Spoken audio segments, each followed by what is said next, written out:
4 বছর বয়সী আরান বনের ধারে বাবা ও মায়ের সাথে একটি ছোট কুটিরে বাস করত। একদিন যখন আরান বনের ধারে খেলছিল, তখন প্রজাপতি এবং পাখিদের তাড়া করতে করতে বনের গভীরে চলে যায়। শীঘ্রই ও বুঝতে পারল যে ও হারিয়ে গেছে। রাত পড়ল এবং ভয় তাকে গ্রাস করল, কারণ অদ্ভুত কিছু শব্দ বাতাসের মাধ্যমে তার কানে পৌঁছাতে লাগল। বনের এই শব্দ স্বাভাবিক হলেও আরান ভয় পেয়ে গেল, কারণ এই ধরনের শব্দ শুনতে আরান অভ্যস্ত ছিল না। তাই সে কাঁদতে শুরু করল। সে কাঁদতে শুরু করার সাথে সাথে এক জোড়া জ্বলজ্বল করা হলুদ চোখ ঝোপের মাঝে দেখা দিল।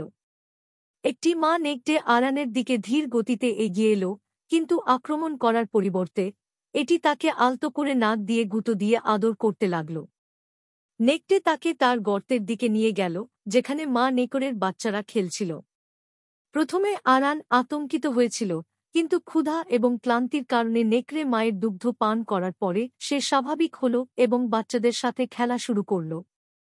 বছরের পর বছর ধরে একসাথে বাস করার কারণে নেকড়েরা তার পরিবার হয়ে ওঠে। তারা তাকে শিকার করতে, নির্বে চলাফেরা করতে এবং বনের ছন্দ বুঝতে শিখিয়েছিল। এভাবে একসময় আরান শক্তিশালী এবং চটপের হয়ে বেড়ে ওঠে। নেকড়ে সমাজের সাথে তৈরি হয় তার অটুট বন্ধন। 10 বছর পর গ্রামবাসী এক কিশোরকে বনের প্রান্ত থেকে একপাল নেকড়েদের দল নিয়ে আসতে দেখল। এটিই গল্পের আরান।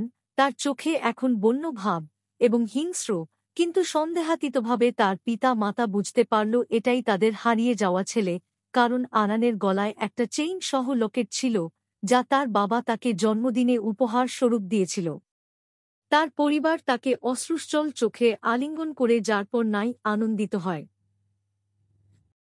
নেকড়েরা বনের ধারে স্থির থাকে এবং সতর্কভাবে চোখ রাখছিল যে তাদের ছোট্ট বন্ধুকে, নেকড়ে পরিবারের সদস্যকে কেউ আঘাত করে কিনা। যদিও আরান তার মানব পরিবারের সাথে থাকতে বেছে নিয়েছিল, তবুও সে প্রায়শই জঙ্গলে ফিরে যেত এবং আগের মতোই নেকড়ের পালের সাথে অনাবিল আনন্দে মেতে উঠত। নেকড়ে পাল ও মাঝে মাঝে তার গ্রামে চলে আসত তার সাথে দেখা করার জন্য। আর চলতে চলতে এভাবেই একসময় নেকড়ের পালের সাথে পুরো গ্রামবাসীর একটা আন্তরিক সম্পর্ক গড়ে উঠেছিল নেকড়ে বালক আরানের কল্যাণে।